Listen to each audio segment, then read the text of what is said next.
एक लंबे समय तक अंतर्राष्ट्रीय संबंध को इन्होंने प्रभावित किया,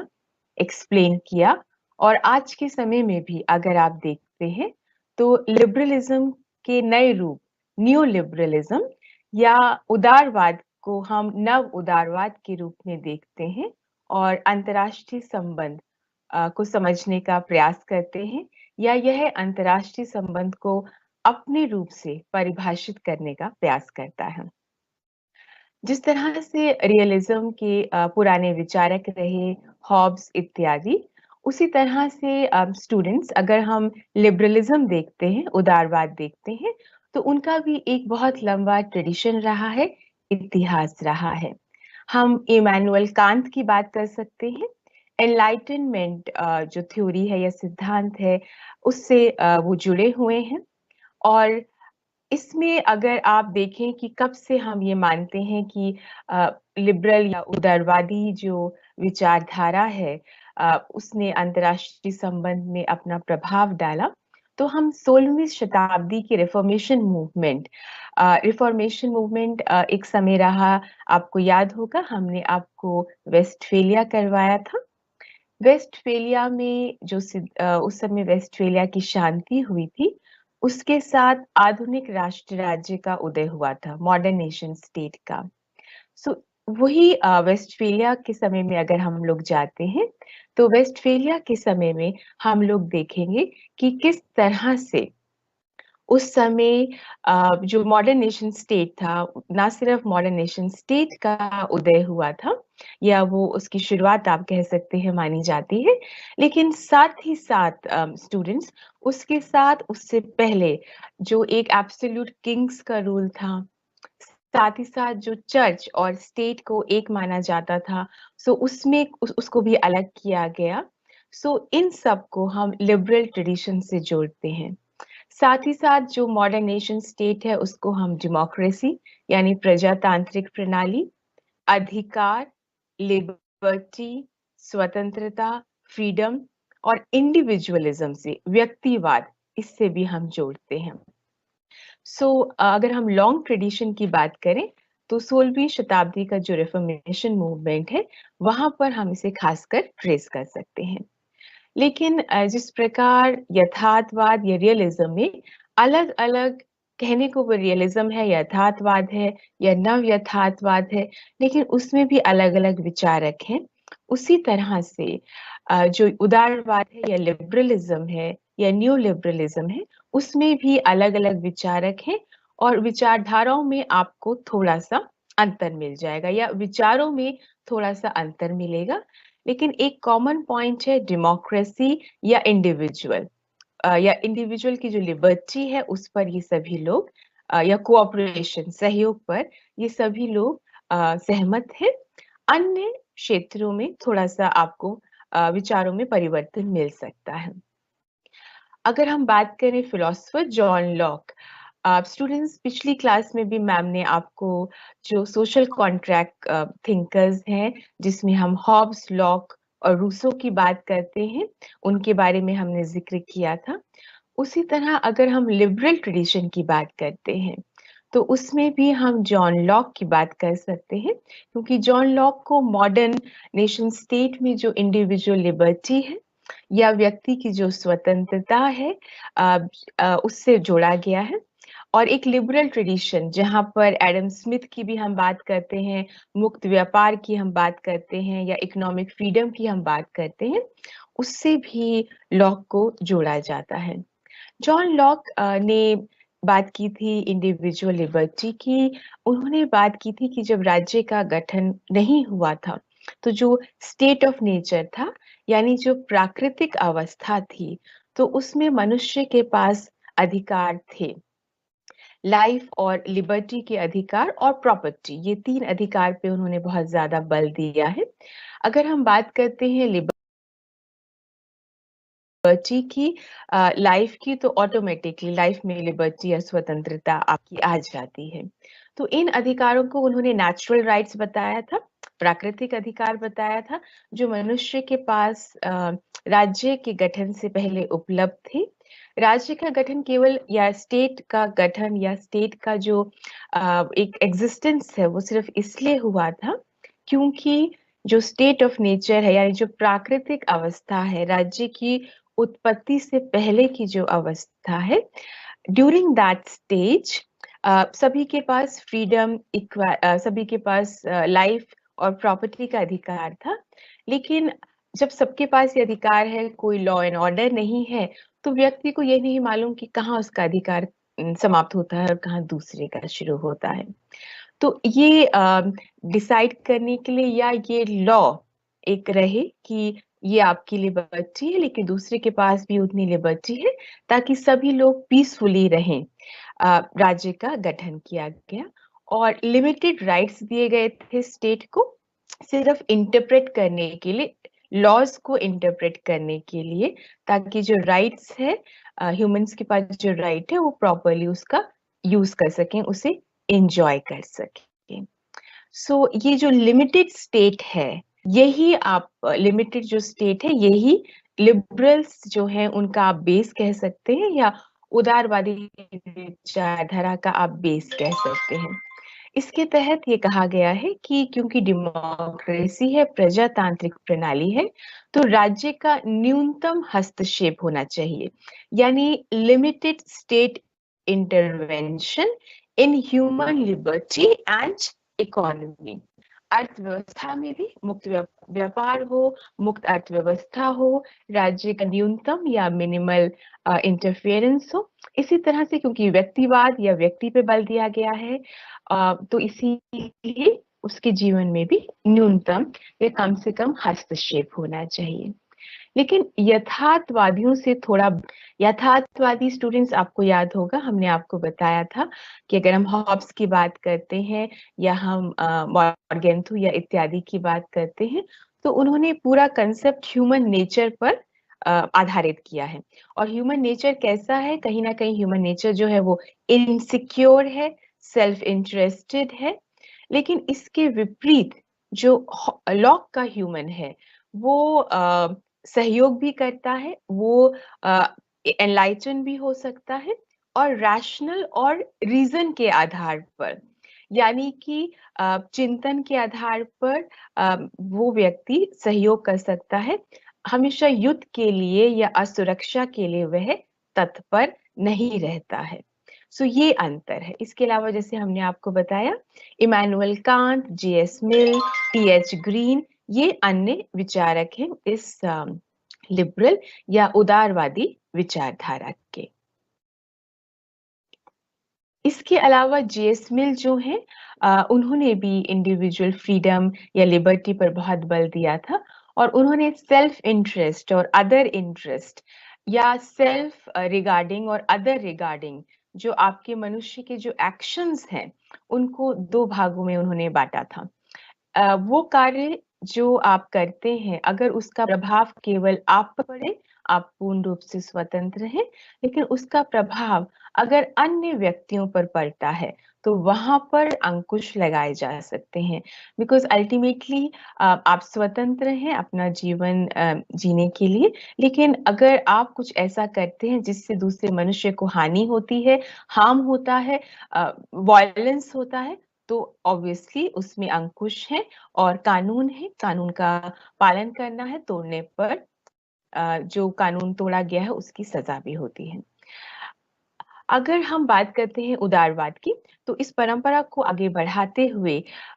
खास करके जो समय रहा जिसमें प्रथम विश्व युद्ध समाप्त हुआ था that is the immediately after first world war उस समय अमेरिकन राष्ट्रपति थे वुडरो विल्सन वर्साई की संधि पर चर्चा हो रही थी उस समय बहुत ज्यादा आप कह सकते हैं प्रचलित रहा सिद्धांत जिसे हम आइडियलिस्ट लिबरल थ्योरी भी हम कहते हैं इस पर हम आएंगे अपने अगले स्लाइड में इससे पहले आपको बताएं कि अगर हम उदारवादी विचारधारा जहां पर विभिन्न विचारक हैं अलग-अलग विचारों में थोड़ा सा परिवर्तन भी आपको देखने को मिलेगा लेकिन जो मूल सिद्धांत है लिबरलिज्म का उसकी जो मूल आइडियाज हैं या जो उसके बेसिक आइडियाज हैं उन पर हम एक बार और चर्चा करते हैं मॉडर्न लिबरल स्टेट यानी एक आधुनिक राज्य, और वो लिबरल यानी उदारवाद पर आधारित होगा। मॉडर्न नेशन स्टेट जो वेस्टफेलिया के पश्चिम, डेमोक्रेसी प्रजातांत्रिक प्रणाली, तानाशाही नहीं है, किंगडम नहीं है, अधिकार लिबर्टी, मुक्त व्यापार, मुक्त अर्थव्यवस्था, इन सब बातों पर बल दिया गया है। Second, state and non state actors are partners in development, अर्थात जैसे यथार्थवादियों ने एक स्टेट सेंट्रिक यानी केवल राज्य को केंद्रित करके ही पूरा सिद्धांत उन्होंने बताया या उसको वो इम्पोर्टेंस देते हैं, उसी तरह लिबरल्स भी स्टेट को इम्पोर्टेंस देते हैं। उनके लिए भी एक स्टेट बहुत इम्पोर्टेंट है, लिबरल स्टेट, डेमोक्रेटिक स्टेट, क्योंकि अगर डेमोक्रेसी होगी तो प्रजातांत्रिक प्रणाली होगी और शांति होगी। जो लिबरल्स है वो मानते हैं कि केवल जो प्रजातांत्रिक या जो लिबरल स्टेट है या जो एक डेमोक्रेटिक स्टेट है, पूंजीवादी स्टेट है, कैपिटलिस्ट स्टेट है, मुक्त व्यापार और इंडिविजुअल राइट्स पर आधारित स्टेट है, केवल वही शांति के लिए प्रयास कर सकता है। और एक विचारधारा भी है कि जो लिबरल स्टेट है या डेमोक्रेटिक स्टेट है, उनमें युद्ध कम होता है और वो सहयोग के लिए तैयार रहते हैं या तत्पर रहते हैं, जबकि इसके विपरीत जो अन्य राज्य हैं, फिर चाहे वो टोटलिटेरियन हो, तानाशाही हो इत्यादि, वहां पर युद्ध की संभावनाएं ज्यादा रहती हैं। सो इसी आधार पर उन्होंने स्टेट को इम्पोर्टेंट माना है, लेकिन साथ ही साथ यथार्थवादियों से भिन्न या रियलिस्ट थ्योरी से भिन्न उन्होंने नॉन स्टेट एक्टर्स को भी इम्पोर्टेंस दी है। और नॉन स्टेट एक्टर्स जैसे international organisations,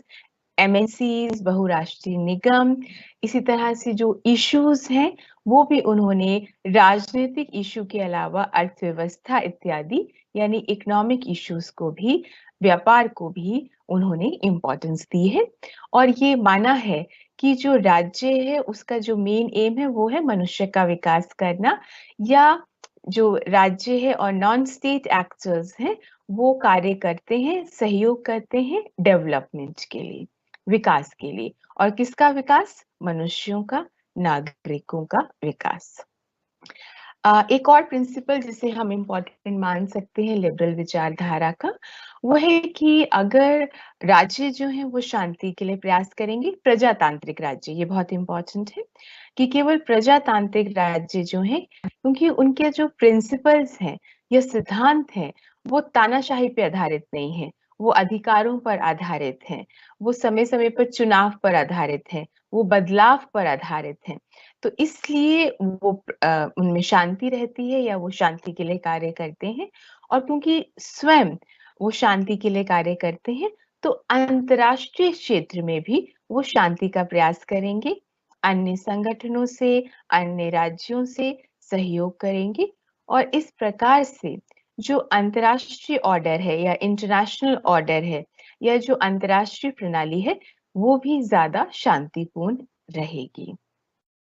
free economic system, जिसे हमने जिक्र किया, लेजे फेयर, लेजे फेयर जो सिद्धांत है, LAISSEZ, फेयर FAIRE, अर्थात है, इसका अर्थ है मुक्त व्यापार, फ्री ट्रेड, यानी राज्य आपस में व्यापार करेंगे, रोक टोक नहीं होगी, अंतर्राष्ट्रीय क्षेत्र में भी क्वांटिटेटिव या क्वालिटेटिव किसी प्रकार के बैरियर्स नहीं लगाए जाएंगे, यानी कि राज्यों के बीच में जो व्यापार है मुक्त व्यापार होगा, अर्थव्यवस्था मुक्त होगी जिसमें कैपिटलिस्ट पूंजीवादी जो है वो बाजार में या मार्केट्स जो कहते हैं उनमें अपने आप स्वतंत्र रूप से कार्य कर सकेंगे, और राज्य का इस अवस्था में कम से कम हस्तक्षेप। बाद में जब आलोचना हुई मार्क्सवादी विचारकों ने, जो हमारा नेक्स्ट सिद्धांत है जो हम अगली क्लास में करेंगे, जब मार्क्सवादी विचारकों ने इसकी आलोचना की कि इसमें मजदूरों का शोषण होता है, तब एक उदारवादी राज्य में ही या एक लिबरल स्टेट में ही, एक वेलफेयर स्टेट का यानी कैपिटलिस्ट सिस्टम में ही एक वेलफेयर स्टेट का या कल्याणकारी राज्य की कुछ सिद्धांत जो है वो उसमें शामिल किए गए थे, लेकिन रहेगा वो मुक्त व्यापार ही राज्य का न्यूनतम हस्तक्षेप। और जो एक और इम्पोर्टेंट पॉइंट है कि नेशनल एंड इंटरनेशनल इंटरडिपेंडेंस, अर्थात जो आंतरिक विषय है, मुद्दे हैं और जो अंतर्राष्ट्रीय मुद्दे हैं, राष्ट्रीय जो विषय हैं और अंतर्राष्ट्रीय विषय हैं, उनमें अंतर्निर्भरता है। इसीलिए सहयोग की और ज्यादा आवश्यकता है। आगे आपको नेक्स्ट स्लाइड में मैम न्यू लिबरलिज्म कराएंगी, तो ये कंसेप्ट आपको और क्लियर होगा कि किस तरह से जो उदारवादी, खासकर नव उदारवादी विचारक जो हैं, वो मानते हैं कि अंतर्राष्ट्रीय क्षेत्र में राज्यों के बीच में विषयों के कारण, वैश्वीकरण के कारण अंतर्निर्भरता है और एक कॉम्प्लेक्स वेब ऑफ इंटरडिपेंडेंस है। यानी एक ओवरलैपिंग है इश्यूज का या मुद्दों का या विचारों का, और इसलिए ये अंतर्निर्भरता बढ़ जाती है। क्योंकि राज्य जो है वो सहयोग करेंगे उदारवादियों के विचारों से, और अंतर्राष्ट्रीय जो विषय है वो राज्यों पर प्रभाव डालते हैं, और स्वयं राज्य तानाशाही है या प्रजातांत्रिक प्रणाली है, वो अंतर्राष्ट्रीय क्षेत्र में सहयोग के लिए अपने किस प्रकार की प्रणाली उस आधार पर सहयोग करते हैं।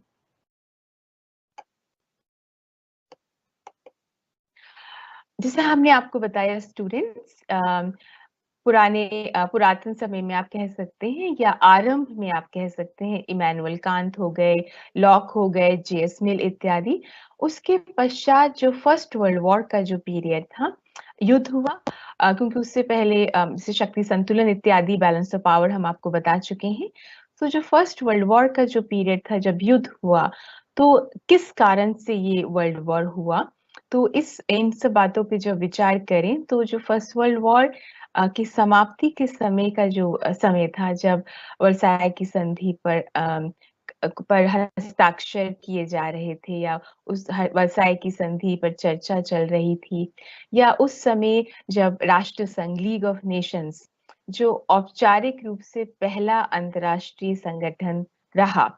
उसके निर्माण की बात चल रही थी, तो अमेरिकन राष्ट्रपति वुड्रो विल्सन ने बढ़ चढ़कर इसमें भाग लिया, और उन्होंने अपने 14 प्रिंसिपल्स उस समय प्रतिपादित किए थे, और इसको हम आइडियलिस्ट लिबरलिज्म से जोड़ते हैं। आइडियलिस्ट यानी आदर्शवादी। हम इसे आइडियलिस्ट इसलिए कहते हैं क्योंकि बहुत से विचारकों ने इसे यूटोपियन माना है, क्योंकि इनके आधार पर विश्व में कभी तनाव या युद्ध की अवस्था नहीं आ सकती है, तो इसे यूटोपियन माना गया है, यानी कि स्वप्न जो साकार नहीं हो सकता। क्योंकि ये रियलिस्ट थिंकर्स हैं, पिछले क्लास में जो हमने किए, उनका मानना था कि तनाव तो रहेंगे अंतर्राष्ट्रीय क्षेत्र में, और मनुष्य की प्रवृत्ति ऐसी है, नेचर ऐसा है, तनाव रहेंगे, और युद्ध एक बहुत ही इनएविटेबल फीचर है इंटरनेशनल रिलेशंस के, अर्थात युद्ध तो होगा ही। इसलिए इसको एक आइडियलिज्म या स्वप्न या यूटोपियन कहा गया। प्रथम विश्व युद्ध के पश्चात वुड्रो विल्सन जो है अमेरिकन राष्ट्रपति रहे, उनके जो 14 प्रिंसिपल्स थे, जैसे जो हाई सीज हैं, वो स्वतंत्र होनी चाहिए। हाई सीज का अर्थ होता है जैसे आप की जहाँ टेरिटरी खत्म हो रही है, उसके बाद कुछ नॉटिकल माइल्स आपका पानी है, अन्य राज्य की जहाँ भूमि, ग्राउंड खत्म हो रहा है, जो टेरिटरी है वो समाप्त हो रही है, उसके बाद अगर वाटर है, वो भी कुछ नॉटिकल माइल्स उनका रहेगा, लेकिन उसके बीच में जो पानी रहेगा वो हाई सीज कहलाता है। और अंतर्राष्ट्रीय क्षेत्र में व्यापार पहले समय में से ज्यादा अगर आप देखेंगे अभी, तो जितना भी व्यापार है वो ज्यादातर समुद्री मार्ग से होता है। कार्गो जो शिप्स रहती हैं, बहुत ज्यादा व्यापार इस मार्ग से होता है। इसके अलावा जैसे टेररिज्म है, पायरेसी है, ड्रग ट्रैफिकिंग है, इन सब को कंट्रोल करने के लिए भी हाई सीज में जो नेवल सुरक्षा है वो बढ़ाई जा रही है। तो इस तरह से जो ये फ्रीडम ऑफ हाई सीज है, ये बहुत इंपॉर्टेंट है, ये रहे, ताकि ट्रेड ठीक से चल सके, सुरक्षा ठीक से चल सके,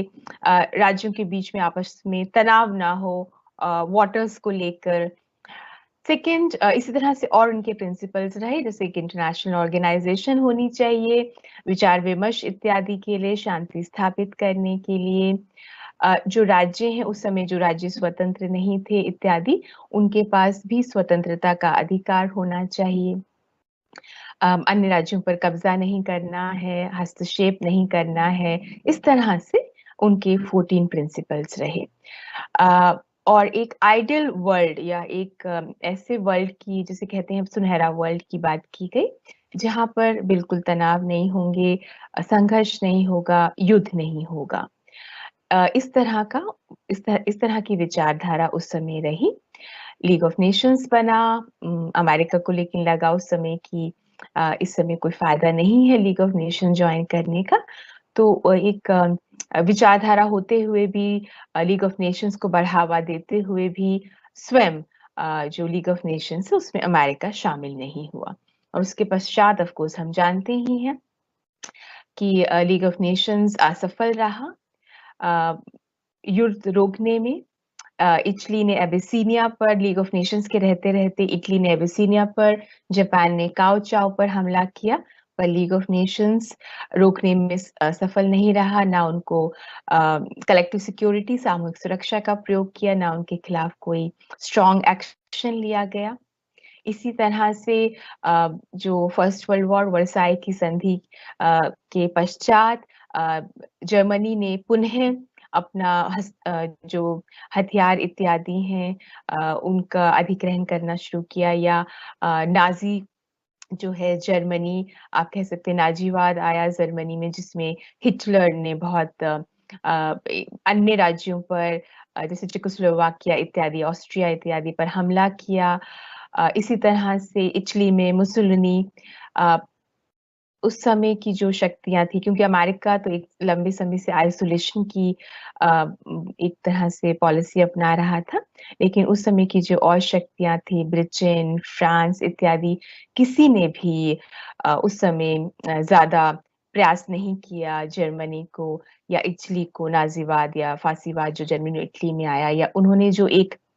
साम्राज्यवाद की नीति अपनाई उसको रोकने की। और अंत में द्वितीय विश्व युद्ध हुआ। सो क्योंकि जो विचारधारा थी द्वितीय विश्व युद्ध जो है वो युद्ध हुआ, यानी सहयोग नहीं हुआ, पुनः युद्ध हुआ। तो इसको देखते हुए जो उदारवादी या जो आइडियलिस्ट अप्रोच है, जो एक आदर्शवादी अप्रोच है, उसको उसकी जो एक महत्व उसको जो दिया गया था, वो धीरे-धीरे कम हुआ और फाइनली जो नव यथार्थवाद है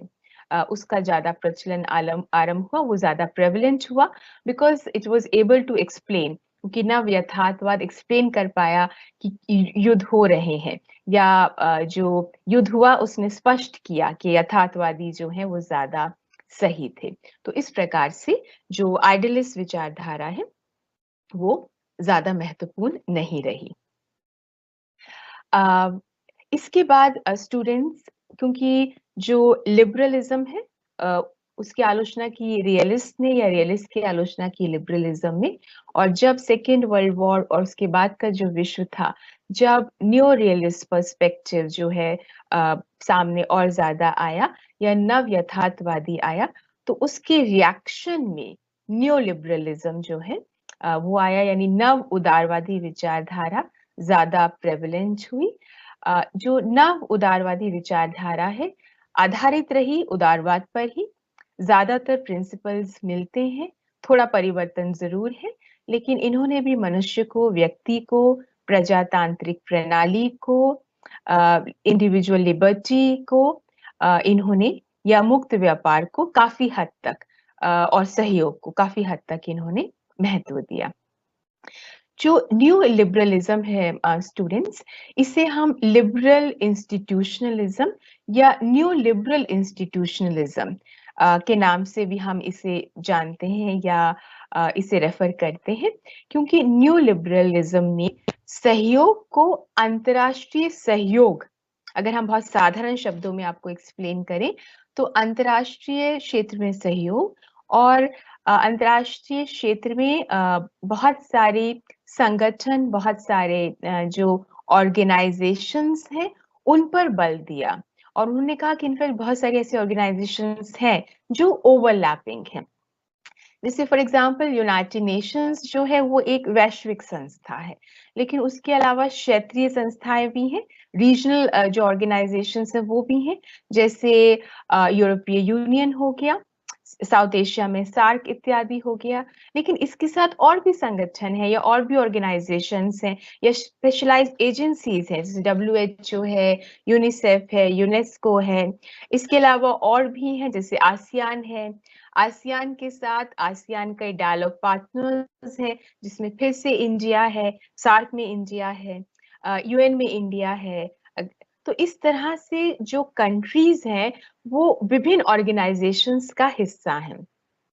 तो ओवरलैपिंग है और इसी तरह से जो विषय हैं वो भी ओवरलैपिंग है। WHO हेल्थ से जुड़ा हुआ है कहीं ना कहीं। यूनाइटेड नेशंस में जब हम बात करते हैं शांति की, तो उसमें शांति जो है वो केवल सैन्य शांति ही नहीं, उसमें गरीबी उन्मूलन, पॉवर्टी इरेडिकेशन इत्यादि की बात भी उसमें आ जाती है। इसी तरह से जो ऑर्गेनाइजेशंस है, जैसे यूरोपियन यूनियन वगैरह है, एक फॉरेन पॉलिसी ही नहीं, इकोनॉमिक पॉलिसी की भी बात होती है। और भी जो कंट्रीज हैं, एंटी टेररिज्म की भी उसमें बात होती है। तो इस तरह से ओवरलैपिंग है। तो इसीलिए इन्हें लिबरल इंस्टीट्यूशनलिज्म, वन, क्योंकि इन्होंने इंस्टीट्यूशंस पर, कोऑपरेटिव इंस्टीट्यूशंस यानी सहयोग करने के लिए संस्थाओं पर बहुत ज्यादा बल दिया, इसलिए इन्हें ऐसा भी रूप में भी देखा जाता है। ये बहुत प्रेवलेंट हुआ और इन्होंने यथार्थवाद, नव यथार्थवाद जो विचारधारा है उसको चैलेंज किया। जो न्यू लिबरल इंस्टीट्यूशनलिस्ट थे, उन्होंने ये माना कि जो राज्य हैं वो इम्पोर्टेंट हैं अभी भी, बिल्कुल यथार्थवादियों की तरह या उदारवादियों की तरह उन्होंने माना कि राज्य इम्पोर्टेंट है। लेकिन जैसे यथार्थवादियों ने कहा था कि स्टेट ही इम्पोर्टेंट है, स्टेट सेंट्रिक अवस्था है, इसको उन्होंने आलोचना की। और जो न्यू लिबरल हैं, उन्होंने इसकी आलोचना की कि स्टेट इम्पोर्टेंट जरूर है, लेकिन यथार्थवादी गलत हैं अगर वो कहते हैं कि केवल स्टेट ही इम्पोर्टेंट है। इनके अनुसार क्योंकि अंतर्राष्ट्रीय क्षेत्र में बहुत सारे इंस्टीट्यूशंस भी हैं और बहुत सारे एक्टर्स भी हैं, और ये जो एक्टर्स हैं ये रैशनल हैं। रैशनल अर्थात बुद्धिमान है, समझदार है, और ऐसे एक्टर्स हैं जो प्रयास करते हैं कि सभी जगह हित हो या सभी जगह डेवलपमेंट हो या विकास हो, और सब जगह कहाँ, यानी राज्य का भी, अंतर्राष्ट्रीय क्षेत्र में भी सहयोग हो, और इशू एरियाज में भी। इशू एरियाज हैं स्टूडेंट्स, जैसे टेररिज्म एक इशू एरिया है, एनवायरनमेंट, और एनवायरनमेंट में और जो इश्यूज हैं, ग्लोबल वार्मिंग, क्लाइमेट चेंज, ये इशू एरियाज हैं। वुमेन्स एम्पावरमेंट, ये एक इम्पॉर्टेंट इशू है। माइग्रेशन, ये इंटरनेशनल माइग्रेशन, ये एक इम्पॉर्टेंट इशू है। ड्रग ट्रैफिकिंग, ये एक इम्पॉर्टेंट इशू है। So all these are important issue areas. तो इन इशू एरियाज में अंतर्राष्ट्रीय संस्थाओं के माध्यम से सहयोग किया जा सकता है। और ये जो इंटरनेशनल एक्टर्स हैं, फिर चाहे वो इंस्टीट्यूशंस हैं, चाहे वो MNCs हैं, वो इम्पोर्टेंट है। इसके अलावा जो न्यू लिबरल्स हैं, उन्होंने ये भी माना कि आज का जो एनवायरनमेंट है बहुत कॉम्पिटिटिव हो गया है, प्रतिस्पर्धा है। अर्थव्यवस्था में प्रतिस्पर्धा है, विकास करने की प्रतिस्पर्धा है, वैश्वीकरण में प्रतिस्पर्धा है, MNCs में प्रतिस्पर्धा है, सभी जगह प्रतिस्पर्धा है राज्यों में। ऑफ कोर्स सैन्य शक्ति की प्रतिस्पर्धा है। सो इस अवस्था में ये जो कंपटीशन वाला स्टेट है, तो राज्य प्रयास करते हैं कि उनके जो गेन्स हैं, जब वो अन्य राज्यों से इंटरैक्ट करें, तो उनके गेन जो है या उनके जो लाभ हैं, जो सहयोग के माध्यम से उनके लाभ हैं, वो आगे बढ़े। और ये जो कोऑपरेशन होगा, ये रैशनल बिहेवियर के आधार पर होगा। अगेन, जहाँ हॉब्स या रियलिज्म ने माना था कि मनुष्य का जो नेचर है या प्रकृति है वो रैशनल नहीं है, या वो एक सकारात्मक रूप से नहीं सोचता, निजी स्वार्थ के रूप में सोचता है, तो यहाँ उन्होंने माना कि जो ह्यूमन बीइंग्स है, क्यों अल्टीमेटली फॉरेन पॉलिसी या जो सहयोग करना है वो कौन करेगा, जब हम बोलते हैं स्टेट कोऑपरेट कर रहे हैं, तो इंडिविजुअल्स जो फॉरेन पॉलिसी या एक्सटर्नल पॉलिसी या गवर्नमेंट में है, या जो MNC में चला रहे हैं, जो इंटरनेशनल ऑर्गेनाइजेशन में रिप्रेजेंटेटिव्स हैं, तो अल्टीमेटली ह्यूमंस हैं। तो यहाँ उन्होंने बात की है कि राज्य जब आपस में सहयोग की बात करते हैं, क्योंकि कॉम्पिटिशन है तो सहयोग की बात करते हैं, तो वो गेन्स के आधार पर यानी फ़ायदे के आधार पर बात करते हैं और उसको मैक्सिमाइज़ कितना ज़्यादा से ज़्यादा आपका फ़ायदा हो इसका आप प्रयास करते हैं। लेकिन आप एक रैशनल, समझदार, बुद्धिमान व्यक्ति के आधार पर या रैशनल बिहेवियर के आधार पर आप करते हैं और इससे वैल्यू कोऑपरेटिव बिहेवियर यानी मूल्यों के आधार पर और सभी को फ़ायदा हो, ऐसा प्रयास भी करते हैं। इसमें स्टूडेंट्स 2 प्रकार की बात है, एक ज़ीरो सम गेम, एक सम गेम। यानी कि जिसमें एक को पूर्ण रूप से फ़ायदा है, एक को पूर्ण रूप से फ़ायदा नहीं है या नुकसान दूसरे शब्दों में कह सकते हैं। लेकिन जहाँ पर आप फ़ायदा डिवाइड कर लेते हैं।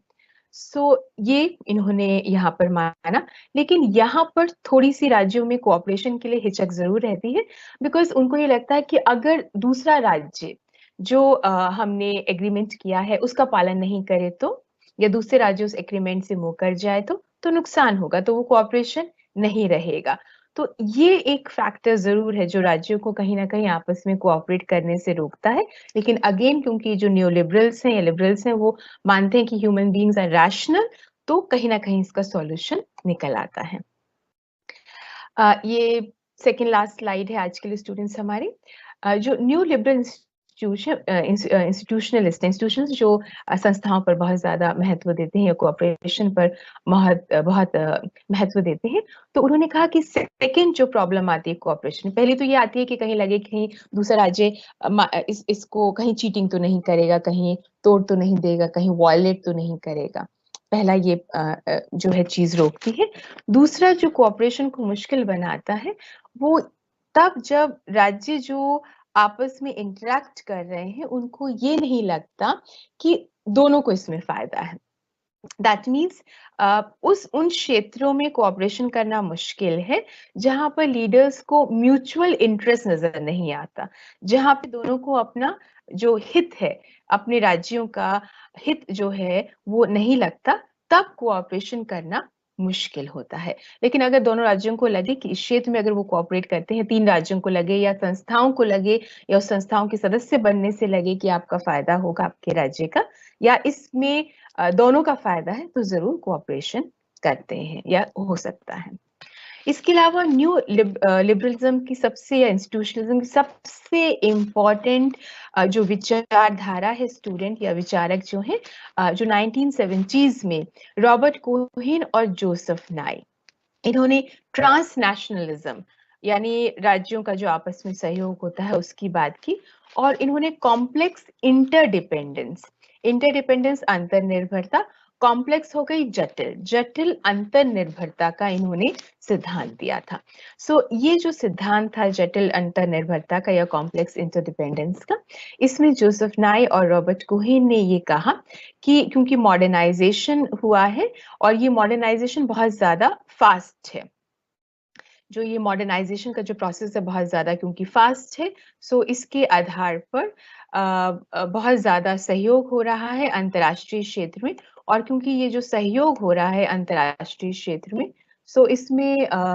आधुनिकता मॉडर्नाइजेशन के आधार पर ये देखने को मिला है कि जो राज्य जब सहयोग करते हैं आपस में, तो वो केवल एक क्षेत्र में नहीं करते या एक संस्था के माध्यम से नहीं करते हैं, वो कई संस्थाओं के माध्यम से कर सकते हैं या कई क्षेत्रों में कर सकते हैं। तो जब राज्य आपस में कोऑपरेट करते हैं या राज्य जब आपस में इंटरैक्ट करते हैं, क्योंकि मॉडर्नाइजेशन हुआ है, ग्लोबलाइजेशन है, अंतर्निर्भरता है, तो वो अंतर्निर्भरता और ज़्यादा बढ़ती है। अगर एक विषय जो है उसका जो लेवल है या उसका जो स्वरूप है या जो उसका स्कोप है, वो इतना व्यापक हो चुका है कि वो सभी को प्रभावित करता है, तो कहीं न कहीं ये अंतर्निर्भरता और बढ़ती है। और ये अंतर्निर्भरता एक और कॉम्प्लेक्स हो जाती है कि राज्य एक क्षेत्र में नहीं, कई क्षेत्रों में, कई विषयों में, कई संस्थाओं से जुड़ जाते हैं। और जब वो कई संस्थाओं से जुड़ते हैं या कई क्षेत्रों में कोऑपरेट करते हैं या कई क्षेत्रों में इंटरैक्ट करते हैं, तो ये कॉम्प्लेक्स इंटरडिपेंडेंस हो जाती है, जटिल अंतर्निर्भरता हो जाती है। और इस परिस्थिति में, इस कॉम्प्लेक्स इंटरडिपेंडेंस की परिस्थिति में जो ट्रांसनेशनल एक्टर्स हैं, वो और ज़्यादा इम्पोर्टेंट बन रहे हैं। क्योंकि राज्य तो है इम्पोर्टेंट, लेकिन जब वो इंटरैक्ट करते हैं तो और राज्यों से करते हैं, संस्थाओं से करते हैं, इश्यूज से करते हैं, एनजीओ से करते हैं, एमएनसी से करते हैं, तो और ज़्यादा जो ट्रांसनेशनल एक्टर्स हैं और जो विषय हैं, जैसे हमने ज़िक्र किया आपसे, टेररिज्म हो गया या एनवायरनमेंट हो गया या इंटरनेशनल ऑर्गेनाइजेशंस जो हैं हो गई संस्थाएँ और जो विषय हो गए, वो और ज़्यादा इम्पोर्टेंट हो जाते हैं। तो जब ऐसा हो रहा है आज के समय में, तो जो मिलिट्री फोर्स है, जो सैन्य शक्ति है, वो उसका जो इम्पोर्टेंस है, एक मीन्स ऑफ फॉरेन पॉलिसी, वो थोड़ा-सा कम हो रहा है, क्योंकि और विषय उभर कर सामने आ गए हैं। और खासकर अगर हम शीत युद्ध के पश्चात का जो विश्व देखते हैं, क्योंकि शीत युद्ध जब कोल्ड वॉर हो रहा था, जो आपका आगे हम करेंगे भी, तो उस समय सब कुछ सैन्य शक्ति या परमाणु अस्त्रों की होड़ से एकदम था, इम्पोर्टेंट जो था वहीं पर उसको महत्व दिया जा रहा था। बाकी सब चीज़ें जो थी वो शीत युद्ध के तहत दब सी गई थी। लेकिन जब शीत युद्ध समाप्त हुआ, साथ-साथ सोवियत संघ का विघटन भी हो गया, तो जो विषय दबे हुए थे, जैसे पर्यावरणीय समस्याएँ हो गईं या आर्थिक समस्याएँ हो गईं या विषय विषय तो वो पहले भी थे, लेकिन वो उभर कर सामने आए और ज़्यादा वो इम्पोर्टेंट हो गए। तो अब एक कंट्री की जो पावर है या इंटरनेशनल रिलेशंस में अगर उसकी आप कैपेबिलिटी देखें, तो केवल वो सैन्य कैपेबिलिटी नहीं है, उसकी इकोनॉमिक पावर कितनी है वो भी इम्पोर्टेंट मानी जाती है। पॉल्यूशन ह्यूमन लाइफ कैसी है, वो भी इम्पोर्टेंट माना जाता है। पॉपुलेशन स्किल्ड है, अनस्किल्ड है, वो भी इम्पोर्टेंट मानी जाती है। तो दैट मीन्स जो मिलिट्री फोर्स है, वो इम्पोर्टेंट है, ऐसा नहीं है वो इम्पोर्टेंट नहीं है, वो इम्पोर्टेंट है बट और जो इश्यूज़ हैं वो भी इम्पोर्टेंट हो रहे हैं। और ये फाइनल स्लाइड स्टूडेंट्स उसके बाद आपका जो सवाल है आप चैट बॉक्स में लिख सकते हैं, हम लोग एक छोटा-सा डिस्कशन क्विकली कर लेंगे। फाइनली जो ह्यूमन रीज़न है या मनुष्य की जो सोच है, जो पॉज़िटिव सोच है, जो सकारात्मक सोच है, जो उसका ज्ञान है, उसकी जो रैशनैलिटी है, उसका जो रीज़न है, उस पर बहुत ज़्यादा ये लोग लिबरलिज़्म एम्फसाइज़ करते हैं और साथ ही साथ कोऑपरेशन पर, क्योंकि ह्यूमन नेचर के आधार पर ही, उसके रीज़न के आधार पर ही, सकारात्मक सोच के आधार पर ही कोऑपरेशन होता है। तो ये आपको चाहे लिबरलिज़्म में अलग-अलग विचार हों, जैसे लिबरल्स की या न्यू लिबरल्स की जो अलग विचार हैं, लेकिन ये कॉमनैलिटी आपको मिलेगी, समानता मिलेगी। इसके अलावा जहाँ मान लीजिए आपको डिफरेंशिएट करना है, अंतर बताना है रियलिज़्म और जो रियलिज़्म है और लिबरलिज़्म है, तो वो हमने आपको पूरी प्रेज़ेंटेशन की या पूरे लेक्चर के तहत आपको बताया ही है। लेकिन हम कंक्लूड करने के लिए 2 पॉइंट्स पे और एम्फसाइज़ कर सकते हैं कि जहाँ पर यथार्थवादी या रियलिस्ट ये मानते हैं कि कॉन्फ्लिक्ट जो है वो परमानेंट है, वो अंतर्राष्ट्रीय क्षेत्र में स्थायी है। वहीं पर जो लिबरल्स हैं वो ये मानते हैं कि अंतर्राष्ट्रीय सहयोग के माध्यम से जो तनाव है या युद्ध है, उसे रोका जा सकता है या सुलझाया जा सकता है। तो ये रियलिस्ट की आलोचना करते हैं जब वो कहते हैं कि वॉर जो है नेसेसरी है, मतलब युद्ध ज़रूरी है, इसकी वो आलोचना करते हैं। सेकेंडली या फाइनली जो रियलिस्ट हैं वो ये मानते हैं कि अगर सहयोग करना है, तो एक हेजेमन का होना बहुत ज़रूरी है। हेजेमन यानी एक ऐसी शक्ति जो सबसे ज़्यादा पावरफुल हो, सैन्य शक्ति, आर्थिक शक्ति इत्यादि के आधार पर और रियलिज़्म क्योंकि सैन्य शक्ति पे ज़्यादा बल देते हैं, तो उसी के आधार पर एक पावरफुल हेजेमन होना चाहिए, यानी सबसे पावरफुल कंट्री जो बाकी सबको दबाए या बाकी सबको सहयोग के लिए फ़ोर्स कर सके। क्योंकि आपकी कंट्री के पास ज़्यादा पावर है, आप दूसरों को फ़ोर्स कर सकते हैं। इसके विपरीत लिबरल्स ये मानते हैं कि कोऑपरेशन जो है उसके लिए फ़ोर्स करने की ज़रूरत नहीं है, वो नॉन कोअर्सिव बिना फ़ोर्स किए भी वो किया जा सकता है और कैसे किया जा सकता है, किस आधार पर? बार्गेनिंग, गिव एंड टेक कि इस पर्टिकुलर क्षेत्र में हम दोनों का फ़ायदा है, हम दोनों कंट्रीज़ का, हम तीनों कंट्रीज़ का या पूरे विश्व का फ़ायदा है। तो इसलिए आपस में एक तो म्यूचुअल इंटरेस्ट हो गया, सबका फ़ायदा हो गया। दूसरा बार्गेनिंग, गिव एंड टेक करके आपको भी फ़ायदा हो, आपको भी फ़ायदा हो, करके हम लोग सहयोग कर सकते हैं। तो ये इस तरह से स्टूडेंट्स आप लोग इसका आंसर कर सकते हैं और